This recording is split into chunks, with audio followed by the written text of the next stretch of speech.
Drive-By Reviews, where today we're looking at a Chevy Cruze. That's right, I swapped mine in for a brand new diesel, or at least slightly new, because this one has some mileage on it as it's pre-owned. Now, this is the diesel engine, and it boasts better torque and horsepower than the Jetta TDI. It's also one of the cheaper diesel engines available on the market, and of course comes with all the same stylings, internal components as any other Chevy Cruze model, just with the main difference being the engine. Now, I will say this, compared to the 2012 LTZ that I was driving, it definitely shifts much better, and it has, of course, a little bit more power behind it, but it still has the same issues as far as engine sounds, road noise coming from the wheel wells, and all that, because it is still, of course, a Chevy Cruze. But a very beautiful car, to say the least. I like the red. And we're going to take it for a little drive just to kind of show you how the engine responds and operates, as well as what kind of gas mileage do we get with the diesel boost and bump up that's expected with most diesel engines. Alright, now let's take a look at the interior first as we get in here, because I want to show you that really nothing much has changed. You've got different options when it comes to what kind of bells and whistles do you want on this later model, but it's actually looks almost entirely the same as the previous editions, minus the fact that you've got this MyLink display. Now, this particular car doesn't have the backup camera, which is actually in the mirror, and it doesn't have the backup sensors or even the navigation system, but it does link up to your cell phone. And also, this one doesn't have it either, but they also have added the perk to have a hotspot in your car. It's becoming more popular to make wireless part of the vehicle. But let's see right here where our trip meter is at.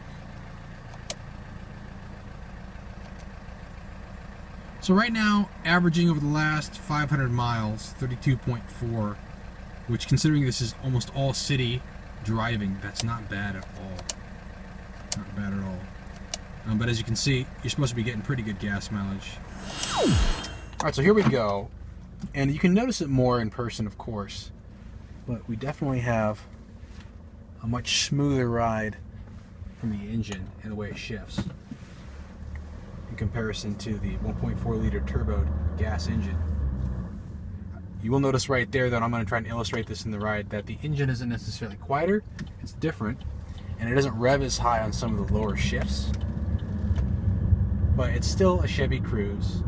It's still a smaller engine with a turbo, so it's always going to have some of that noisiness to it. Well, let's take you down and try out a little bit of that stop and go motion, maybe 0 to 60 or so, and see how that feels.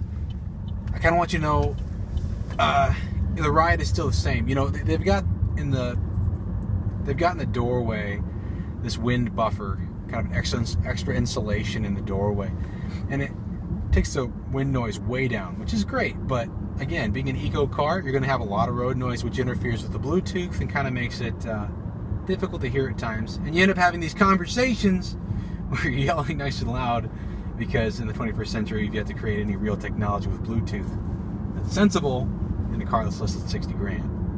So thank you, America.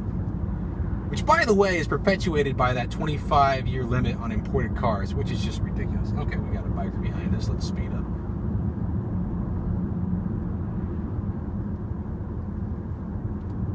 Curves, handles about the same.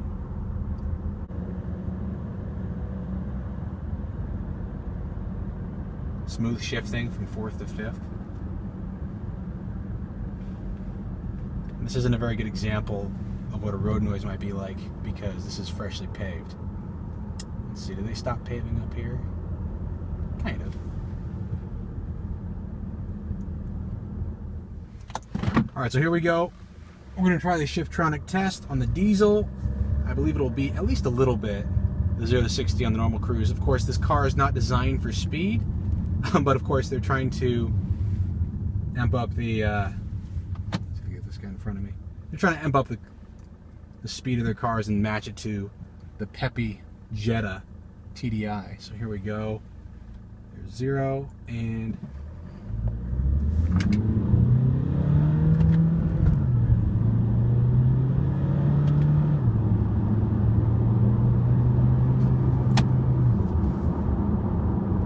Okay, yeah, especially in its mid-range, way faster than the Chevy Cruze. Yeah, definitely faster. And smoother, I would say, although the acceleration wasn't smooth. It definitely has to get up there into the higher RPMs before it really pulls on its torque, but of course that's expected with this engine. But yeah, I like this a lot better. Honestly, I think the next few cars I'm going to get are probably going to be diesel. Not sure yet, though, if I'm going to stick with Chevy or go with Volkswagen. I do like the fact that they they kept their cars as good machines instead of bending to the whims of ego. But hey, I guess it's going to change in the future because they got caught, right?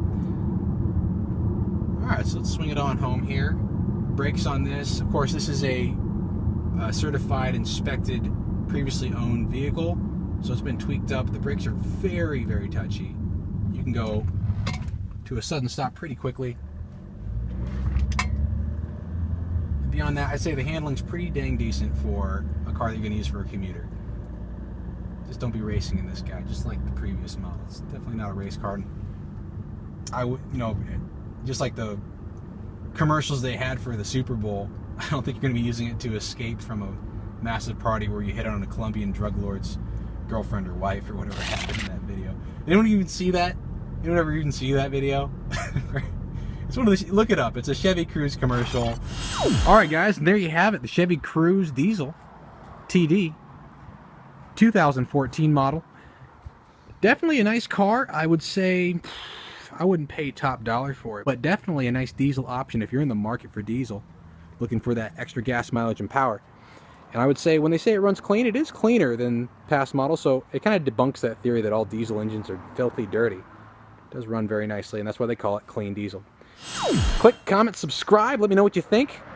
And yeah, for those of you who have other TDIs or TDs or diesel engines, let me know what you think of your vehicles, because I am kind of curious what's next. I am tempted to go over to Volkswagen. All right, tune in next time when Drive By Review buys another vehicle for himself.